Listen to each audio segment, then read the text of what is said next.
सभी आदरणीय मुख्यमंत्रीगण, केंद्र में मंत्रिपरिषद के मेरे साथी, गवर्नर्स, लेफ्टिनेंट गवर्नर्स, आप सबको नमस्कार। अनलॉक 1 को 2 सप्ताह हो रहे हैं। इस दौरान जो अनुभव आए हैं उसकी समीक्षा, उन पर चर्चा हमें आगे के लिए बहुत उपयोगी हो सकती है। आज की इस चर्चा में मुझे भी आपसे काफी कुछ जानने का अवसर मिलेगा, ग्राउंड रियलिटी क्या है उसको समझने का अवसर मिलेगा। आज की चर्चा के निकले पॉइंट्स, आपके सुझाव देश को आगे की रणनीति बनाने में अवश्य मदद करेंगे। साथियों, किसी भी संकट से निपटने के लिए टाइमिंग का बहुत महत्व होता है।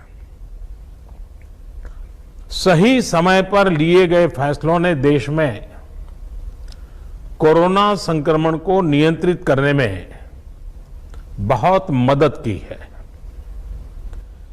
भविष्य में जब कभी भारत की कोरोना के खिलाफ लड़ाई का अध्ययन होगा तो ये दौर इसलिए भी याद किया जाएगा कि कैसे इस दौरान हमने साथ मिलकर के काम किया, कोऑपरेटिव फेडरलिज्म का सर्वोत्तम उदाहरण प्रस्तुत किया। साथियों, जब कोरोना दुनिया के अनेक देशों में चर्चा का विषय भी नहीं बना था, तब भारत ने इससे निपटने के लिए तैयारियां शुरू कर दी थी, फैसले लेने शुरू कर दिए थे। हमने एक एक भारतीय की जिंदगी को बचाने के लिए दिन रात मेहनत की है। बीते हफ्तों में हजारों की संख्या में हमारे भारतीय भाई बहन विदेश से अपने वतन वापस लौटे हैं। बीते हफ्तों में लाखों की संख्या में प्रवासी श्रमिक अपने अपने गांव पहुंचे हैं। रेल, रोड, एयर, सी सारे मार्ग करीब करीब अब खुल चुके हैं। लेकिन इसके बावजूद, हमारी इतनी जनसंख्या होने के बावजूद भारत में कोरोना संक्रमण उस जैसा विनाशकारी प्रभाव नहीं दिखा पाया जो दुनिया के और देशों में कोरोना ने आफत पैदा की है। दुनिया के बड़े बड़े एक्सपर्ट्स, हेल्थ के जानकार, लॉकडाउन और भारत के लोगों द्वारा दिखाए गए अनुशासन की आज भारी चर्चा हो रही है। आज भारत में रिकवरी रेट 50% से ऊपर चला गया है।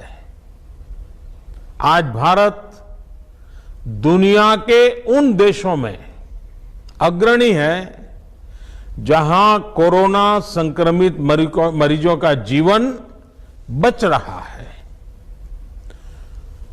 कोरोना से किसी की भी मृत्यु दुखद है। हमारे लिए किसी एक भारतीय की भी मृत्यु असहज करने देने वाली है। लेकिन यह भी सच है कि आज भारत दुनिया के उन देशों में है जहां कोरोना की वजह से सबसे कम मृत्यु हो रही है।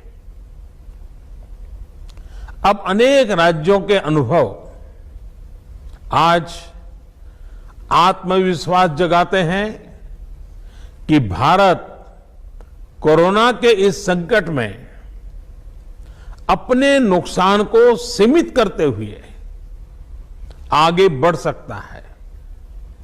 अपनी अर्थव्यवस्था को तेजी से संभाल सकता है। साथियों, बीते 2 हफ्ते के अनलॉक 1 ने हमें एक बड़ा सबक ये भी दिया है कि अगर हम नियमों का पालन करते रहें, सारे दिशा निर्देशों को मानते रहे, तो कोरोना संकट से भारत को कम से कम नुकसान होगा। इसलिए मास्क या फेस कवर, उस पर बहुत ज्यादा जोर देना अनिवार्य है, आवश्यक है।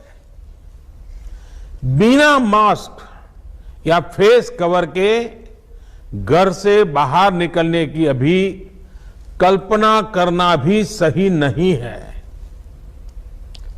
ये जितना खुद उस व्यक्ति के लिए खतरनाक है, उतना ही उसके आसपास के लोगों के लिए भी।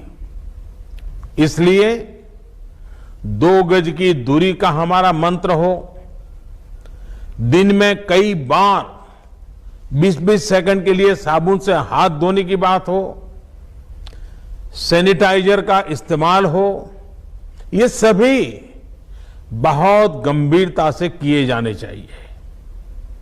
खुद की सुरक्षा के लिए, परिवार की सुरक्षा के लिए, विशेषकर घर के बच्चों और बुजुर्गों की सुरक्षा के लिए ये बहुत जरूरी है। अब तक लगभग सारे ऑफिसेस खुल चुके हैं।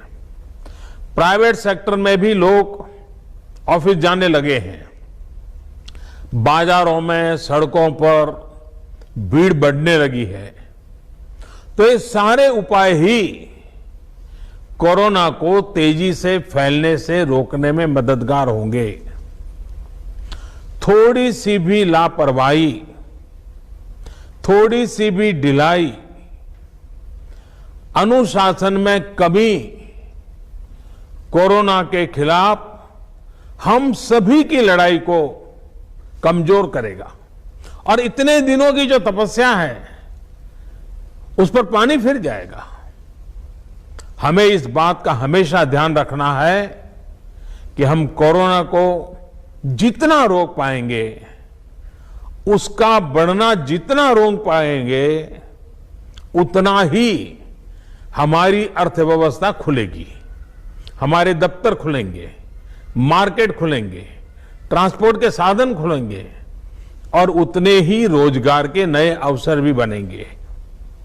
साथियों, आने वाले दिनों में अलग अलग राज्यों में इकोनॉमिक एक्टिविटी का जिस तरह विस्तार होगा, उससे मिले अनुभव दूसरे राज्यों को भी बहुत लाभ पहुंचाएंगे। बीते कुछ हफ्तों के प्रयासों से हमारी अर्थव्यवस्था में ग्रीन शूट्स दिखने लगे हैं। पावर कंजम्पशन जो पहले घटता जा रहा था, वो अब बढ़ना शुरू हुआ है। इस साल मई में फर्टिलाइजर की सेल बीते साल मई की अपेक्षा 2 गुनी हुई है। इस बार खरीफ की बुआई बीते साल की अपेक्षा करीब 12-13% ज्यादा हुई है। 2 व्हीलर्स का प्रोडक्शन लॉकडाउन से पहले के स्तर का करीब करीब 70% तक पहुंच चुका है। रिटेल में डिजिटल पेमेंट भी लॉकडाउन से पहले की स्थिति में पहुंच चुका है। इतना ही नहीं, मई में टोल कलेक्शन में बढ़ोतरी होना इकोनॉमिक एक्टिविटी में वृद्धि को दिखाता है। लगातार 3 महीने तक एक्सपोर्ट में कमी के बाद जून में एक्सपोर्ट फिर से बाउंस बैक करके पिछले साल के प्री कोविड पीरियड में पहुंच गया है। ये तमाम संकेत है जो हमें प्रोत्साहित कर रहे हैं, आगे बढ़ने के लिए प्रेरित कर रहे हैं। साथियों, आप में से अधिकतर राज्यों में एग्रीकल्चर, हॉर्टिकल्चर, फिशरीज और एमएसएमईज का हिस्सा बहुत बड़ा है। आत्मनिर्भर भारत अभियान के तहत बीते कुछ दिनों से इन तमाम सेक्टर्स के लिए अनेक प्रावधान किए गए हैं। एमएसएमईज को सपोर्ट करने के लिए अनेक फैसले हाल में लिए गए हैं। समयबद्ध तरीके से एमएसएमईज को बैंक से क्रेडिट दिलाने का प्रयास हो रहा है। 100 करोड़ रुपए तक के टर्नओवर वाले उद्योगों को 20% अतिरिक्त क्रेडिट के ऑटोमेटिक इंक्रीज का लाभ दिया गया है। अगर हम बैंकर्स कमिटीज के माध्यम से ये सुनिश्चित करेंगे कि उद्योगों को तेजी से क्रेडिट मिले तो वो जल्द से जल्द काम शुरू कर पाएंगे, लोगों को रोजगार दे पाएंगे। साथियों, हमारे यहां जो स्मॉलर फैक्ट्रीज हैं, उन्हें गाइडेंस की, हैंड होल्डिंग की बड़ी जरूरत है। मुझे पता है आपके नेतृत्व में इस दिशा में काफी काम हो रहा है। ट्रेड और इंडस्ट्री अपनी पुरानी रफ्तार पकड़ सके, इसके लिए वैल्यू चेंज पर भी हमें मिलकर काम करना होगा। राज्यों में जहां कहीं भी स्पेसिफिक इकोनॉमिक एक्टिविटी पॉइंट्स हैं, वहां 24 घंटे काम हो, सामानों की लोडिंग अनलोडिंग तेजी से हो, एक शहर से दूसरे शहर तक सामान जाने में स्थानीय स्तर पर किसी तरह की दिक्कत ना हो, तो इकोनॉमिक एक्टिविटी और तेजी से बढ़ेगी। साथियों, किसान के उत्पाद की मार्केटिंग के क्षेत्र में हाल में जो रिफॉर्म्स किए गए हैं, उससे भी किसानों को बहुत लाभ होगा। इससे किसानों को अपनी उपज बेचने के लिए नए विकल्प उपलब्ध होंगे, उनकी आय बढ़ेगी और खराब मौसम के कारण, स्टोरेज के अभाव के कारण उनको जो नुकसान होता था, उसे भी हम कम कर पाएंगे। जब किसान की आय बढ़ेगी तो निश्चित रूप से डिमांड भी बढ़ेगी और राज्य की अर्थव्यवस्था की गति भी बढ़ेगी। विशेष तौर पर नॉर्थ ईस्ट और हमारे आदिवासी इलाकों में फार्मिंग और हॉर्टिकल्चर, इसके लिए अनेक अवसर बनने वाले हैं। ऑर्गेनिक प्रोडक्ट्स हो, बांबू प्रोडक्ट्स हो, दूसरे ट्राइबल प्रोडक्ट्स हो, उनके लिए नए मार्केट का द्वार खुलने वाला है। लोकल प्रोडक्ट के लिए जिस क्लस्टर बेस्ड रणनीति की घोषणा की गई है, उसका भी लाभ हर राज्य को होगा। इसके लिए जरूरी है कि हम हर ब्लॉक, हर जिले में ऐसे प्रोडक्ट्स की पहचान करें जिनकी प्रोसेसिंग या मार्केटिंग करके एक बेहतर प्रोडक्ट हम देश और दुनिया के बाजार में उतार सकते हैं।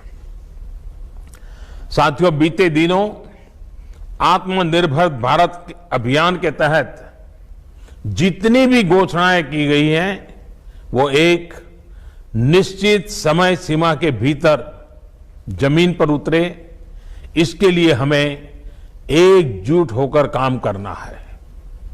इस पृष्ठभूमि में कोरोना से लड़ाई और इकोनॉमिक एक्टिविटी से जुड़े आपके जो सुझाव हैं, जो तैयारियां हैं, वो जानने के लिए मैं बहुत उत्सुक हूं और मुझे पक्का विश्वास है कि अनुभव के आधार पर आपकी जो बातें आएगी, वो आने वाले रणनीति बनाने में बहुत काम आएगी। मैं गृह मंत्री जी से आग्रह करता हूं कि वे आगे की चर्चा का संचालन करें। महाराजा स्वीट्स, आरपी रोड, निजामाबाद, जहां पर आपको मलाई चमचम, रसमलाई, गुलाब जामुन, बर्फी, कलाकंद, पेड़ा, नाम रखई के लड्डू, खारा, घाटी, खारी बूंदी वो हमा अक़साम की आपकी मनपसंद मिठाई लजीज व जायके से भरपूर जो आपकी शादी और दीगर तकारीबात को चार चांद लगा दे, वो सिर्फ महाराजा स्वीट होम पर दस्तयाब है। तो देर किस बात की, फौरन तशरीफ लाए। हमारा पता महाराजा स्वीट्स, आरपी रोड, निजामाबाद।